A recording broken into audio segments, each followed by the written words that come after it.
want everybody to understand that I want to make an equal playing field for everybody, so they can be able to achieve the goals that they want to achieve in life, not just, football, but academically, because you have to have the grades first before you can be able to play the game. Produced by Podcast Architects.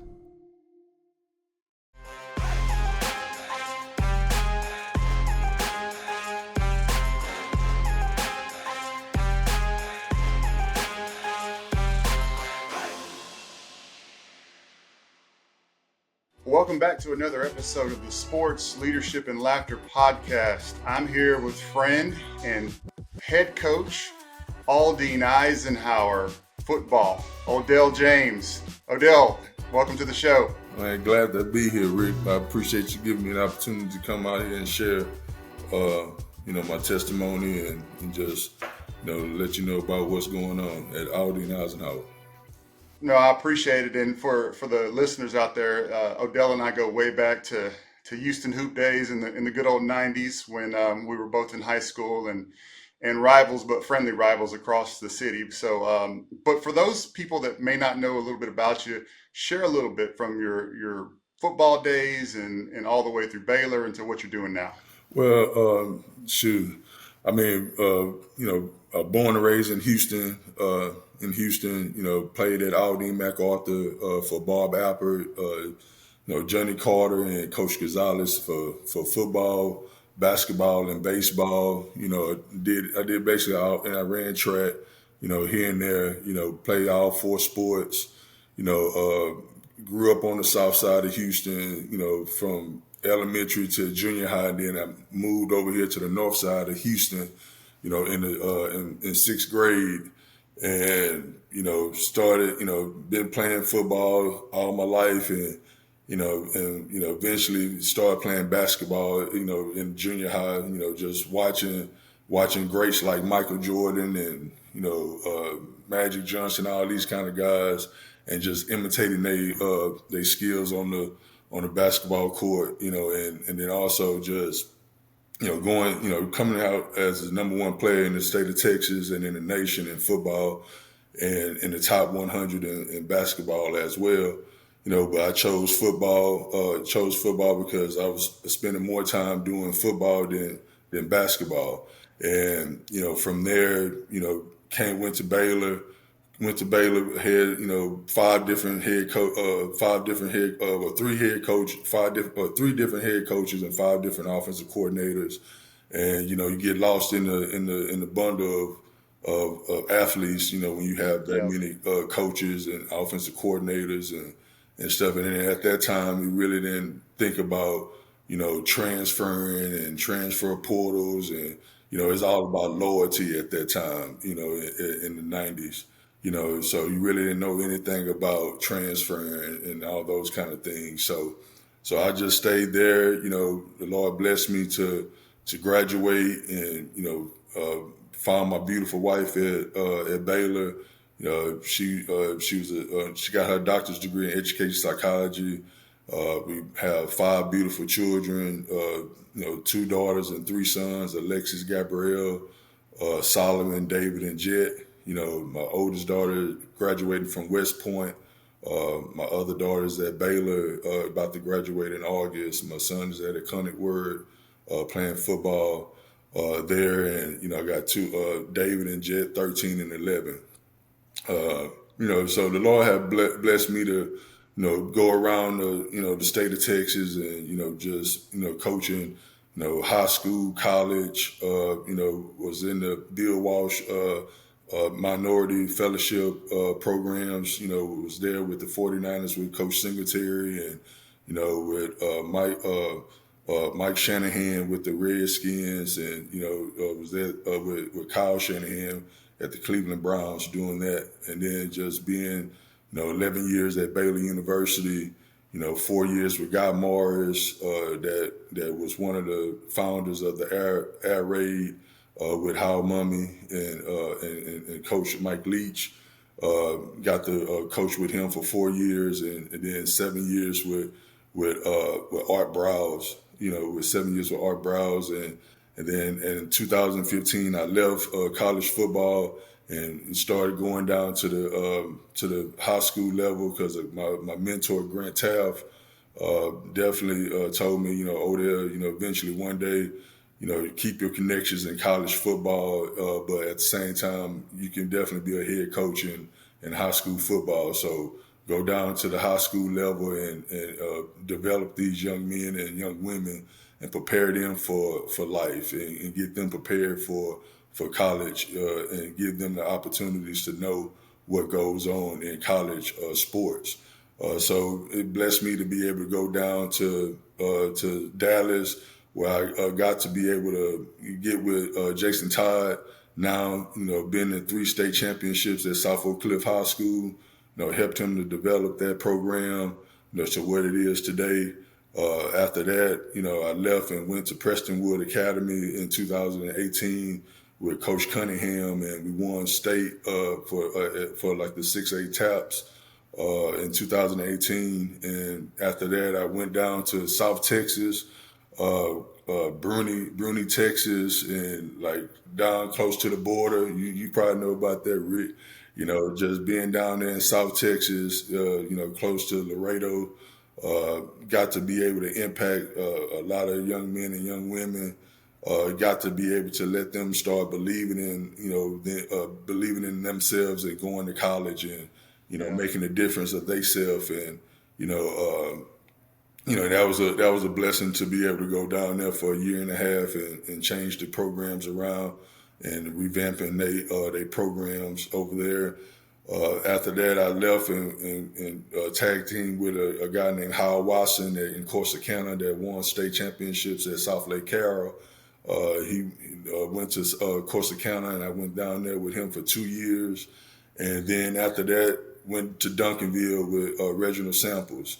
At Duncanville, there with him for the 2 years of 21 and 22. We went to 2 state championships, lost one, won the second one. And now he's on a back-to-back state championship run, about to make another 3 Pete going to this year. So the Lord have blessed me, all them times to be where I'm at today. Now I'm here at Aldine, back at home, back at Aldine Eisenhower, and now trying to bring that tradition back to our programs in our district. I love it, man. I love it. And I knew some of those details, but surely not all of them, man. You've been around some great football minds and seen a lot. But when you go back to your, 6th grade, 7th grade, when did you know, all right, I may be all right at this. I may have a little bit of something that could take me into the future. Did you ever just like a game or a moment where you're like, I may be pretty good at this? Oh man, I mean, I think back in my days, I was trying. My mother put me in sports to take out my frustration because I used to fight a lot, and so she used to put me in sports to get me tired, and so I just ran. I was just running around, just playing sports, and love being outside. Back in them days, it Right. was. We was able to go outside, knock on the door, and ask could Rick come out and play basketball in the, in the front yard or in the street. Wait till the cars pass by and we start the pickup game again. And so it was a bunch of just had. I think it was coming back when it was apartments against apartment complexes and everything, and we had our teams and we just went out there and we organized our own practices and played outside and hopping rocks on the water and everything, so throwing rocks. And so I was good on doing all those kind of things, and I was always playing with older guys. When I was younger, I was never playing with my age group. One day I guess with the question was. I think it was the time when I was outside playing with my friends, and one of my little league coaches named Coach Tim was driving in, and I wasn't on the team yet. It was in A-Leaf at the time, and it was called A-Leaf Steelers. And he was coming. I guess he was coming from practice and dropping off some other kids, and he saw me out there playing football. And, at that time, you didn't want to talk to strangers or anything like that. And, so he yelled out of his pickup truck and he asked me to come to him, and I started running. And I was running home, and I got to the house, and my mom was like, "Boy, what's wrong with you? What you doing?" I said, "There's some man trying to chase me like that, like that." And then he eventually got to the porch, and he was like, "Man, ma'am, your son is fast. I just want to know, can he play football for me?" And everything like that. And then my mother didn't know anything about it and stuff. And, he set it up. And from there, it was history after that. People, it's just like I just started playing. I love the game, love having fun.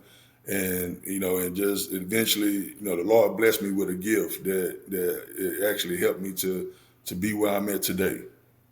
Oh man, I remember the first time. So when we played basketball, and I was just amazed at your ability. And then, Josh Pastner was like, "Hey, he's better at football. He plays football." I was like, "Why would he be playing football? Like he's gonna be fine playing basketball." And then we went to a game. I think you were playing Aldine, if I'm not mistaken.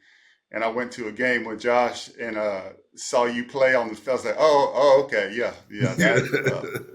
that, basketball. He's just messing around on the Yeah. court, and I was just amazed at just the talent in both sports. It would just kind of blew me away. So that was my first experience. Like I had never really. I mean, in North Shore we got some athletes, right? Yeah. So, Tiki but to Hardman see, back at that time. yeah, but to see it like that and in the court, like close up, and then see it on the field, I was like, man, this is a different level of athlete, and it was sure special to watch you play. Coming home to Eisenhower, or coming home to Aldine, and then you get to Ike has a rich tradition. What gets you most excited about the program and where you guys are going? I mean, just like we was talking about the tradition of just manifesting excellence for these young men, because back in the '90s, that what Pat Patterson was doing. We had great head coaches in our district. Bill Smith and Bob Alpert and Pat Patterson and Coach Amon. At Nimitz, and just having those guys that you wanted to go play for those guys. When you was coming out of junior high. And that's something that, I think that our district, it was lacking for, 24 years, of just buying into the communities and also just making those guys better and bringing that kind of tradition back and the alumni, bringing them back to let them understand the tradition, how the school was at that time, and just wanted the young wanted the student athletes to understand that regardless of how the atmosphere looked, we basically had unity, had family, community surrounding us and uplifting us, and whatever we was doing, at that time of the season, if it was football or basketball, just packing the stadium gyms and the stadiums, going to watch Bobby Crawford and Galen Robinson and watching Don Juan and Clarence Cruz and all those kind of guys, and wanting to imitate those guys because we had high school heroes at that time. And we want to try to bring that back, having like for the next person that's coming into Eisenhower saying, I want to be the next, Reggie Wilson, and I want to be the next this guy, because now they can see what you can do to be able to make it out the neighborhood. Yep. I like that. I like that a lot. So, what would you say your overall vision is going into obviously you guys are in spring football and doing all y'all's workouts and training, getting ready for the season. Vision moving forward for the Eagles. I mean, just the vision is what I've always been telling people. I want people when they drive up to Eisenhower, I want them to basically see the suburbs in the hood.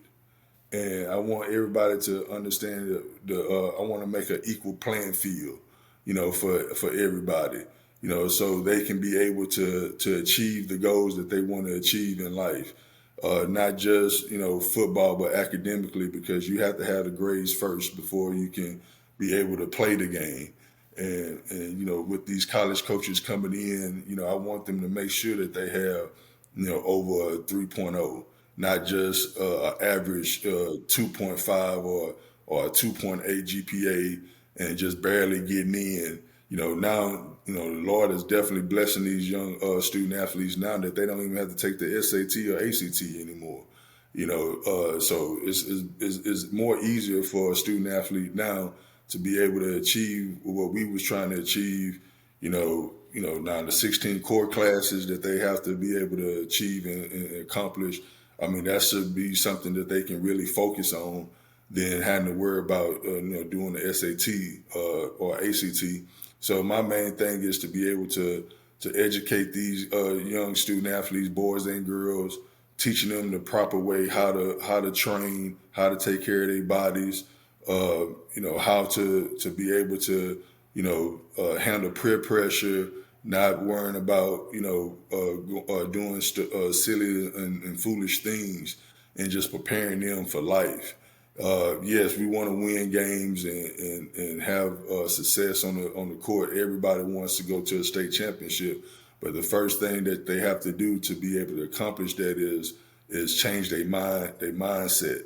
And that's the key things is really going into this spring ball is teaching these guys how to play the game the correct way, how to be mentally locked in, because they have the athletic ability, but if you don't have a mental game and be able to work under pressure, when the coach is probably yelling at you sometimes and trying to get you to correct yourself, but you get so frustrated because you're so weak in the mind that you can't really hear what the coaches are saying because he's yelling and everything like that. So, and so that definitely can help them to whenever they play in front of, 2,000 or 3,000 people in the stands in the stadium, and they can be able to focus to be able to execute what they need to execute whenever they playing the game. And then also when they in the classroom and they have a quiz or a test, that they are prepared when they get into the classroom and read the same way that they are prepared on the field. Yeah, I want them to be prepared in the classroom as well, like that. So now when they are on the field and the courts, that's is basically is cakework for them.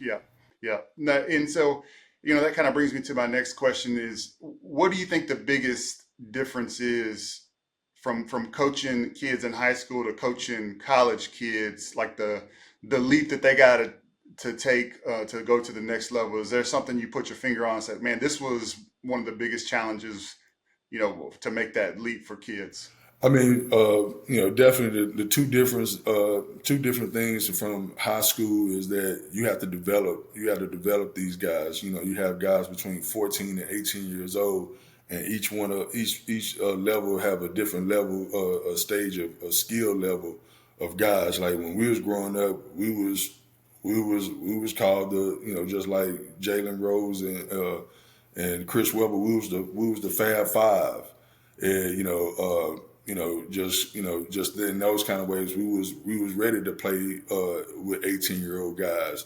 But you got some guys that's not, so you have to really develop them and prepare them to get prepared to be on the varsity stage, and also to be able to have them to help them to be able to fit into your system or your scheme.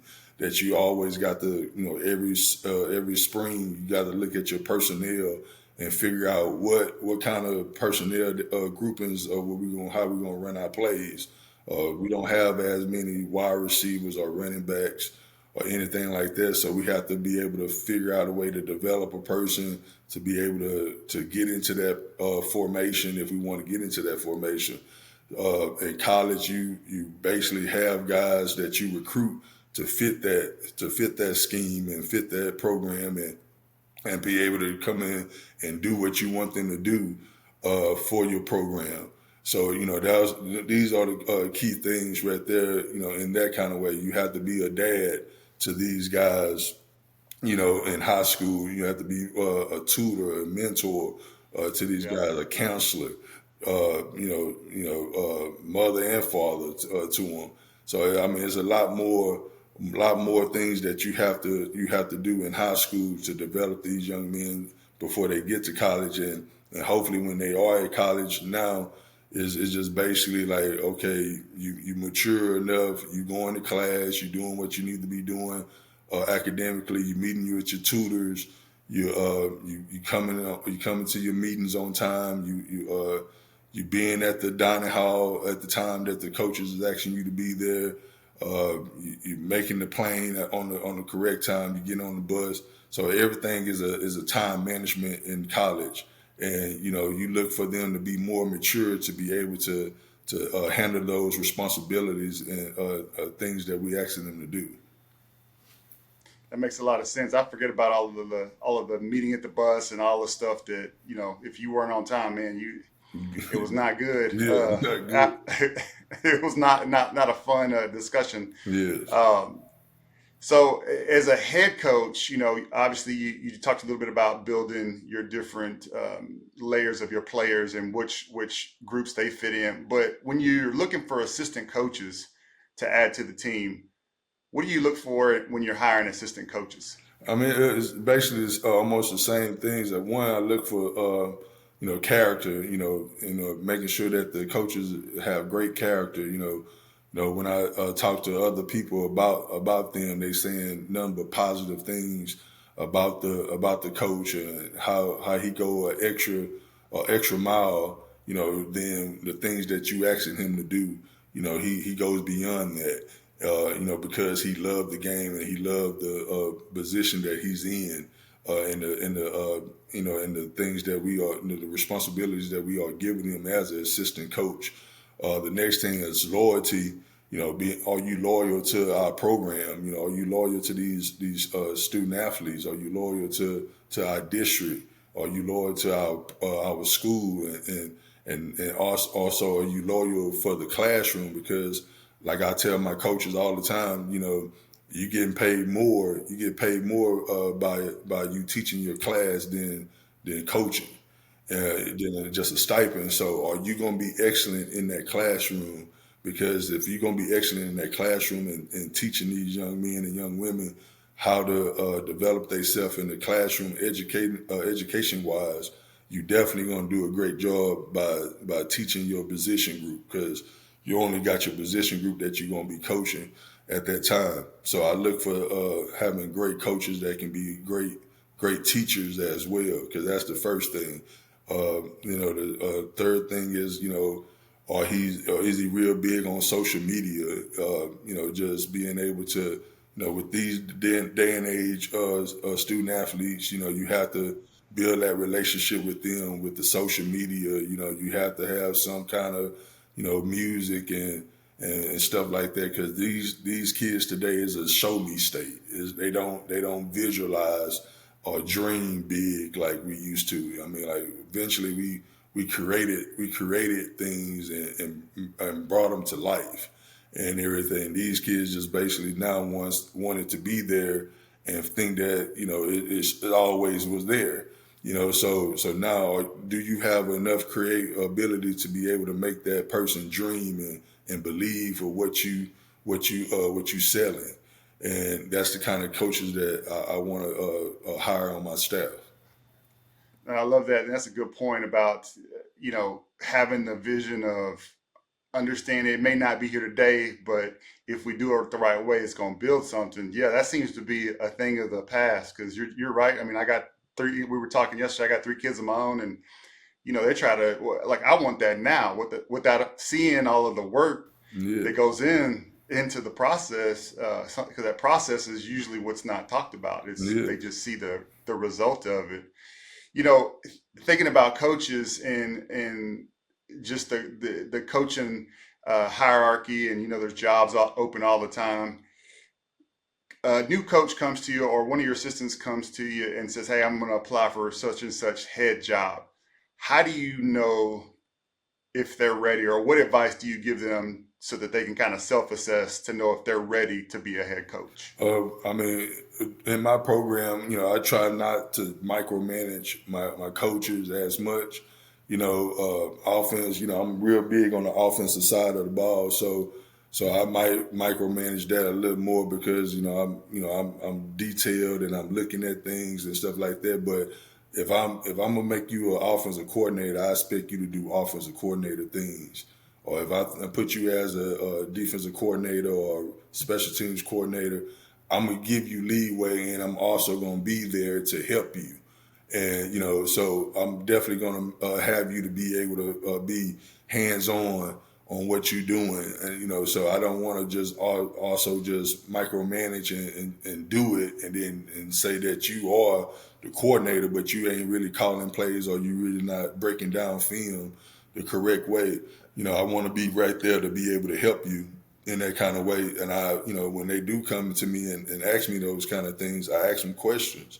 Or basically, I give them almost a mock interview, at that time, and that's something that, I've definitely implemented into my programs, not just football, but just being an athletic coordinator, programming that into all my, in the spring times, is to get with some of my coaches and do like mock interviews with them so they can be prepared, for going into an interview, because sometimes it's very hard to even get an interview,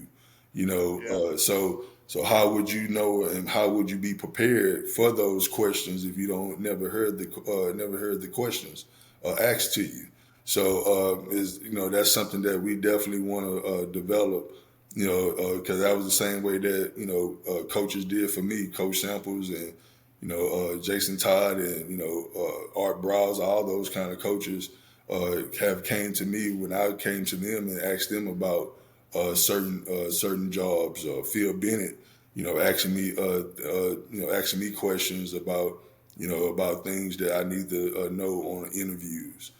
So it definitely helps me to be able to help them to develop themselves to be able to be prepared for those kind of those interviews and getting prepared and ready to be able to go to be a coach or a head coach or offensive coordinator. So shout out a couple of coaches that you feel like are rising stars. And it doesn't even have to be your football guys. It can be anybody in any of your programs. But are there a couple that you're like, it's only a matter of time for they get their shot because they're just really doing things well? I got a guy named Ryan Polite. He's my offensive coordinator. Definitely love kids. High energy guys. Basically, love the student athletes. Always be there. He's gonna be tough on them. He definitely knows his X's and O's. But he's a guy that people just love to be around, and he gets the kids to be able to do what they need to do, as well as my defensive coordinator Brandon North. He coached at Stephen F. Austin, Montana State. He coached at Willow Ridge and a couple of Fort Bend schools that he coached at. But he's definitely a guy that's up and coming coach that love student athletes, love what he does, his craft. He definitely is an X and O's guy. He wants to be around the game 24/7. So he definitely is a guy that is definitely is an uprise to be a great head coach right there. I love it. I love it. What about a couple of players? Give me a couple of guys on the team that we should be looking out for next season. We got Reggie Wilson. He's our center, about like 6'2", 265 pounds, can definitely move. He can play center or guard. Definitely he's gonna be a senior. Gonna be a senior this year. Got a couple of schools looking at him right now. Can he improve? Yes, he can. Always can improve his game, but he definitely is a great leader for our program, and he lives it out. He just don't talk about it. He shows up. Works hard. Definitely got to try to damn near push him out the weight room because he wanna work now. And so, as well as Reggie Clark, he was playing linebacker for us last year. We moved him to strong safety because he's a rover type guy.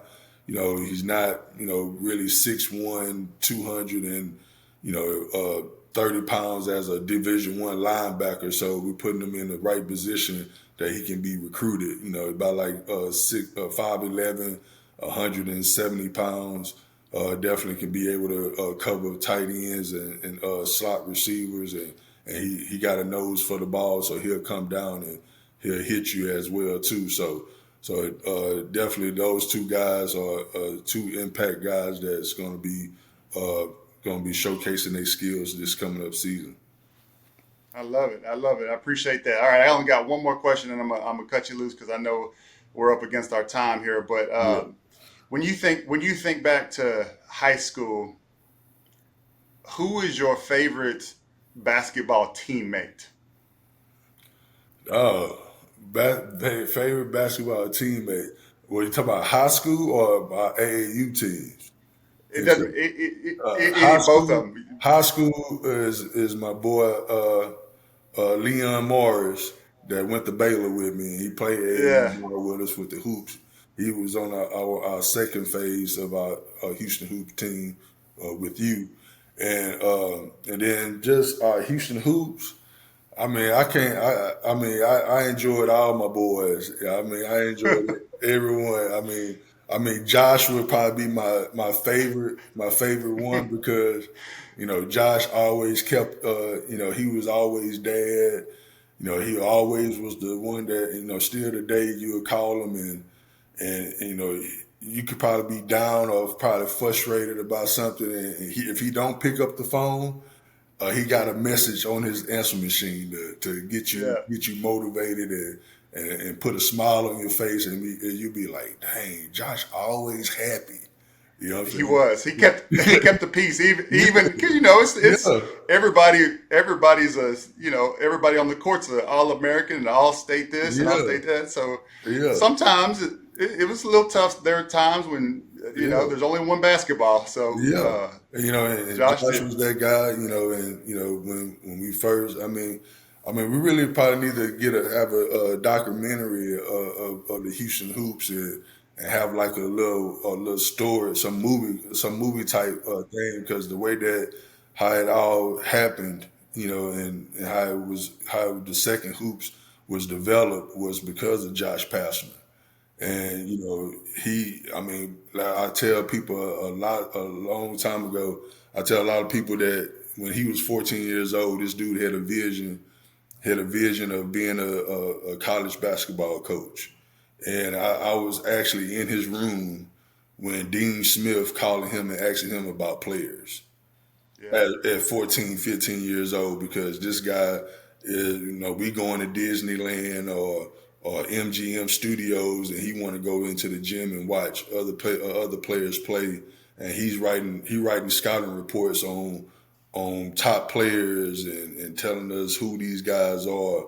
When we come back from having fun, he give us the breakdown of how we need to guard this guy and all those kind of things.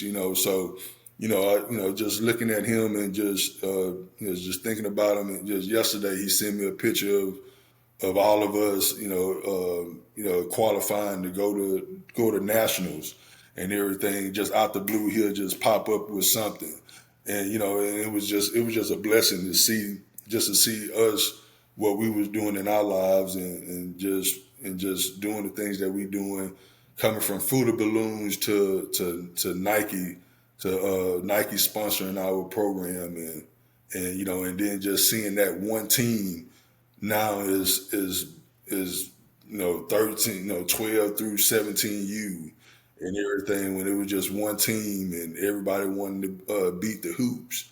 We was the villains in Houston at that time, and young guys playing against older guys, and we actually coming out on top of it and doing our thing, and just seeing you doing your things now and all the other ones doing great things in their lives, and how we keep in touch with each other, and it's a blessing. It's a blessing to see. No doubt, no doubt, and I second that. Yeah, Josh was great. Josh was a big part of me just learning about the world. Man, I don't know about you guys, but I didn't go on any flights or anything. Like the Yeah, first flights I was taking was with y'all. I mean, yeah, really and truly. yeah, Uh, yeah. so it was crazy how much of the country we got to see through basketball and through And that college and and that through and high. that tell you the truth, Rick, that what really made me stand out than anything when I came back home. Because it gave me hope. That gave me hope. Growing up for me, is I remember just meeting Coach Pastner on just going to do the tryout at Sam Houston High School that night, Yep. and it was pouring raining, but Coach Pastner ran out there and with an umbrella and brought my mom in, and that was in 8th grade at the time, and at that time it was Calvin Murphy and Mike LeBlanc, Jake Vasco, all of us at that time, and we had the hoops going, and then suddenly we split it up. We split it up. Can't say everything, but that being a documentary if we do one. But we split it up, and then after that, Josh Josh became Coach Passioner at that Yep. time, and I mean, you talking about going to get Steven Jackson, going to get Stephen Woods, going to get William Smith, Leon Morris, Yakes, Gabe Winnicki at the time, and just got all of us together, and just like we said, it wasn't just everybody playing guard. We had from point guard all the way to the bigs and everything, and I can play guard and small forward and power forward and everything like that. So we had different guys that can be able to get their times and be able to showcase what they can really do. And we had great coaches, that was father figures that can actually show us how to live life. Just seeing Coach Passioner kissing Miss Passioner, and having that family atmosphere that can be able to show me how to be a man and how to be a father and how to be a husband to my family and my children. That was a big impact for me to be able to eliminate, to keep my blinders on, to be able to focus, on not getting caught up in drugs and getting caught up in the gangs and stuff that was going on around my neighborhood at that time. I had a safe haven into being with the hoops in the summertime and being with great coaches during the football season and everything to be able to keep me away from negativity and stuff like that. And I think that's what I want to do for these young men and young women, to be able to give them an atmosphere that they can have a safe haven to be able to come to be able to develop their games and to reach their goals, to be able to dream big and to be able to, become what the Lord wants them to become, and they can be able to so they can be models and be able to see that, hey, you can't tell me that you can't make it because I'm a living witness. I've been through what you've been through, so no, you can't come with no excuses with me because I have been through it. So at the end of the day, what's your next excuse? You don't have one with me because I lived it. So and plus I can be able to help you to get through whatever you're gonna get through. So that's how I look at it, and that's why I'm blessed to have the Lord to be able to have me to be able to impact these young men and young women in that kind of way. No, I love it. I love it, man. Well, I'm going to let you go there because we're already over time, which I figure we would be just catching up, man. Yeah. I just I appreciate you spending a little time with me. And I just appreciate, sharing some of your journey because I knew some of it just following you along, through the years, but just a chance to talk to you and hear how great you're doing and your family's successful and you're helping kids, man, just thank you so much for No, I being a part appreciate of the you, show. bro. Appreciate you. Thanks You very got much. it. All right. All right. You got it. All right. I'd like to thank everybody for watching the SLL podcast. And if you like what you heard, please hit that like button, subscribe, and check out the Aldine Eisenhower Eagles this next football season.